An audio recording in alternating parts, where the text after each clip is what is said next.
Sir, pwede ba isang ko muna sa iyo yung cellphone ko? Inday, kakabali mo lang kahapon.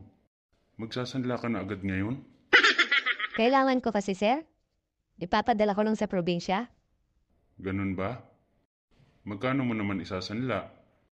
Kahit 10,000 lang, sir. Ang mahal naman. Tsaka hindi ko kailangan ng cellphone. May cellphone na ako eh. Sir, pag hindi niyo sasanlaan, kay ma'am ko na lang isasanla. Ikaw bahala. May pera naman siguro si ma'am mo. Dun mo na lang isanla.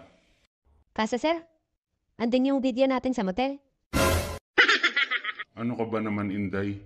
Di ba sabi ko sa'yo, pag kailangan mo ng pera, magsabi ka lang. Sa akin mo na isanla at walang pera yung ma'am mo. At saka, kailangan ko din talaga ng isa pang cellphone.